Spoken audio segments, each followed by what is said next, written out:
consideramos una matriz cualquiera y el conjunto de todas las soluciones del sistema homogéneo, que se llama el espacio nulo de A, y que representa todos los vectores que al multiplicarlos por A nos dan el 0. Dentro de ese subespacio, ¿no? Bueno, primero sería interesante probar que es un subespacio, ¿no? Porque así a primera vista puede uno tener dudas, ¿no? Primero, es un subespacio de B. Bueno, estas son de las demostraciones bonitas del curso, ¿no? Fíjense. ¿Qué tengo que probar? Que dado dos vectores, una combinación lineal sigue perteneciendo al subespacio. Es decir, que por ejemplo, supongamos que X pertenece a S, Y pertenece a S y alfa fuera un escalar, ¿no?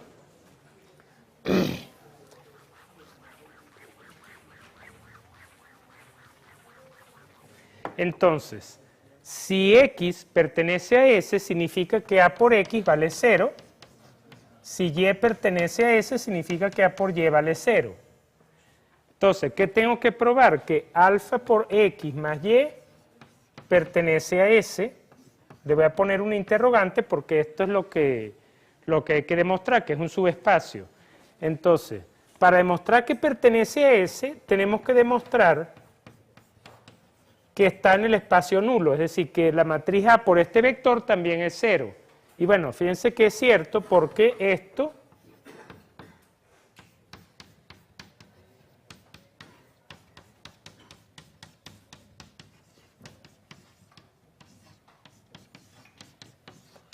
esta cuenta nos da que efectivamente A multiplicado por una combinación lineal de elementos de S también está en S, ¿no?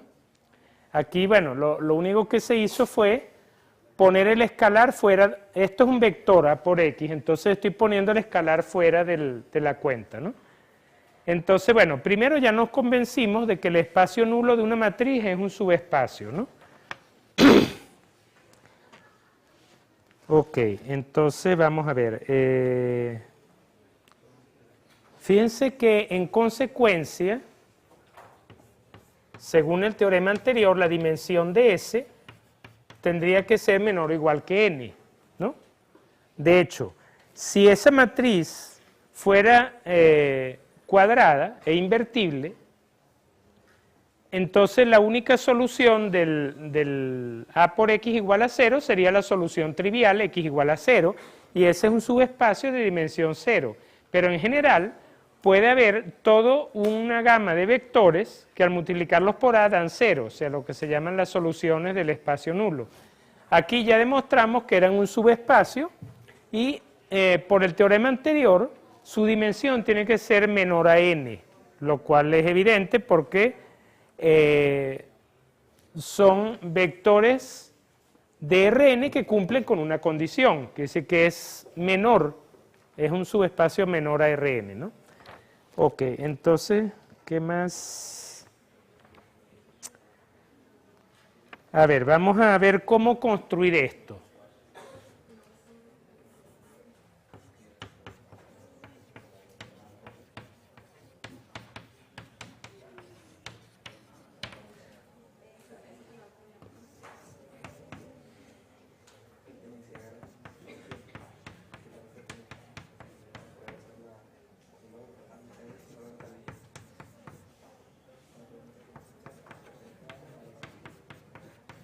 Fíjense, por ejemplo, estas dos ecuaciones, ¿no? O sea, supongamos que S es el subespacio dado por estas dos ecuaciones, es decir, en este caso la matriz A sería la matriz 1, 2, 2 menos 1, menos 1, 3, y X, Y, Z son vectores que pertenecen al espacio nulo, ya que A por X, Y, Z es igual al 0, 0, ¿no? Entonces, según los resultados que obtuvimos, ¿verdad? Esto es un subespacio de R3, ¿verdad? Ahora, la dimensión tendría que ser 3 o menor que 3. ¿Cómo sabemos la dimensión? O vamos a resolver las dos preguntas de una vez. ¿Cómo hallamos una base? Y después, al hallar la base, ya queda automáticamente definida su dimensión. Ok, entonces, partimos de la matriz aumentada.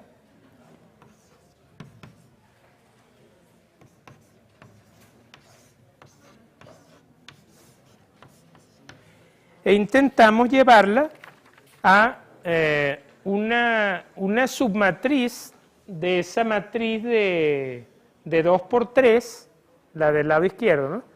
Se trata de llevar a una matriz de identidad. Bueno, unas pocas cuentas demuestran que esto se puede llevar a esta forma: 1, 0, 0, 1, 1, menos 1, aquí estaría la matriz de identidad, 0, 0, ¿no?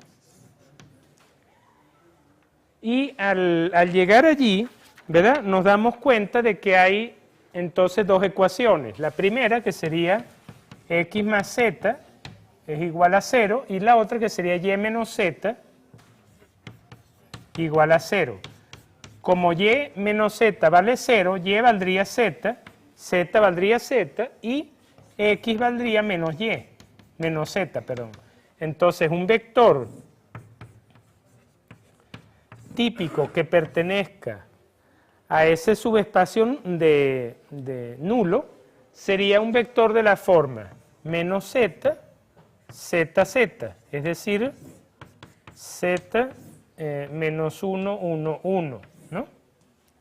Entonces, ¿cuántos elementos necesito para generar cualquier elemento del espacio nulo? Nada más necesito este vector, de manera que una base sería él solo y la dimensión sería 1.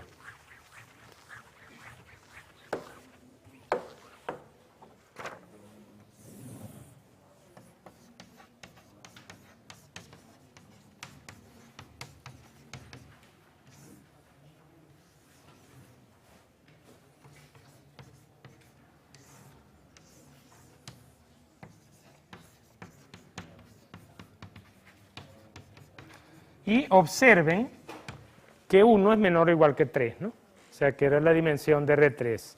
Quiere decir que ese es un subespacio de R3 y por lo tanto su dimensión es más pequeña que 3, ¿no?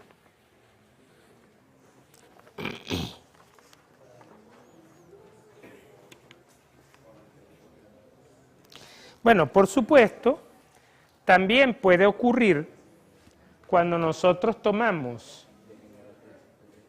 un espacio nulo, la dimensión pudiera ser cualquier número entero entre 0 y 3. Fíjense cuáles serían las opciones.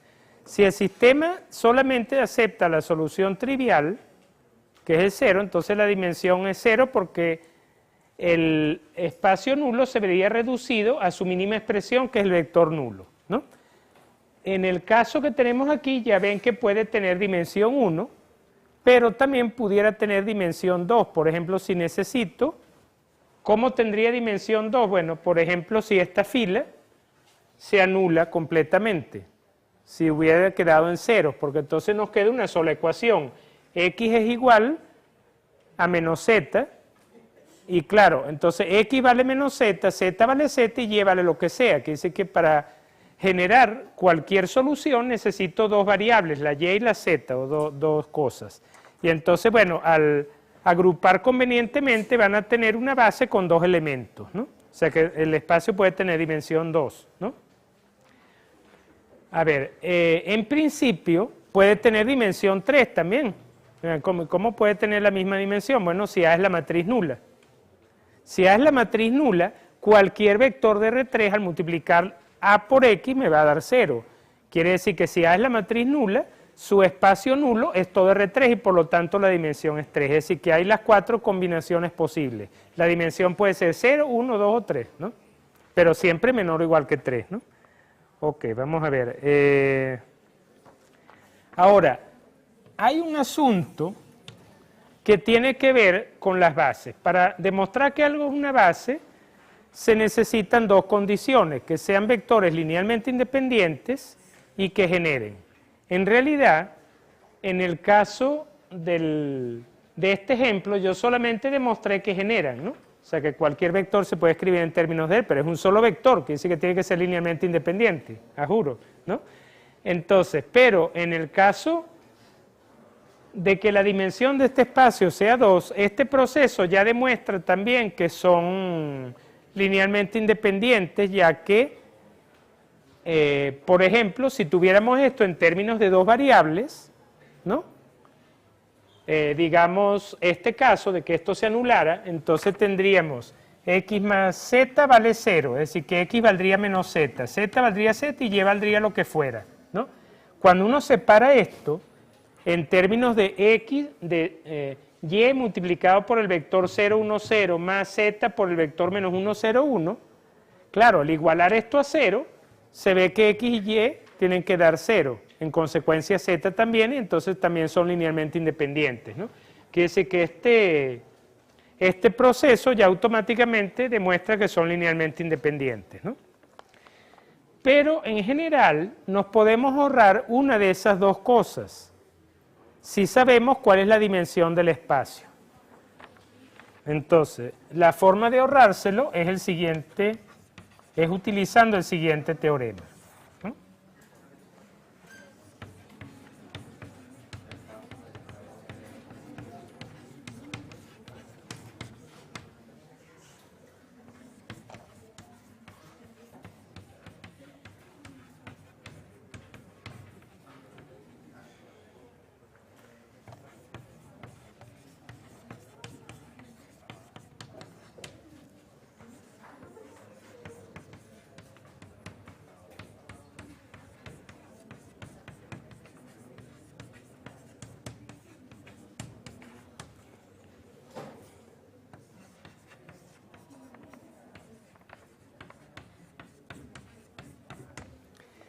Bien, este resultado les dice lo siguiente, por ejemplo, que si yo quiero conformar, digamos que B valga R3, como yo sé que la dimensión de R3 es 3, si a mí me dan 3 vectores y me dicen prueben que eso es una base para B, por la definición yo tendría que probar primero que son linealmente independientes y después que generan.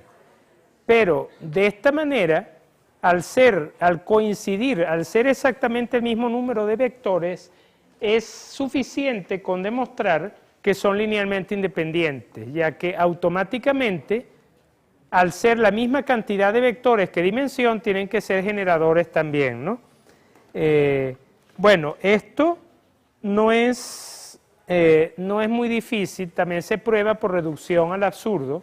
Se supone que no son una base, es decir, que no generan, por lo tanto hay un U perteneciente a B que no se escribe como una combinación lineal de ellos, pero como los demás son linealmente independientes, entonces uno trata de escribir cuánto vale una combinación lineal de los elementos de los n vectores e incluye al otro vector también.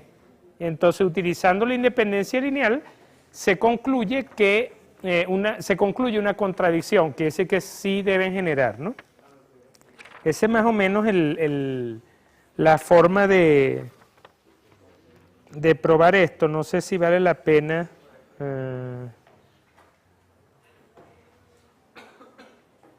Ok. Bueno, entonces fíjense que estos son todos los temas, o todas las cosas que hay que saber sobre la base de un espacio vectorial y la dimensión del espacio vectorial. Aprovechando entonces que hoy hay que hacer una revisión, aunque sospecho que no será demasiado extensa, ¿no? Por los resultados creo que no. Los de 25 no van a reclamar puntos, ¿verdad? Me supongo. Ajá. Entonces, yo voy a aprovechar entonces el resto de la clase, porque además tenemos reunión de cátedra, hay que ir un poquito antes, entonces vamos a parar aquí para hacer la revisión de pruebas.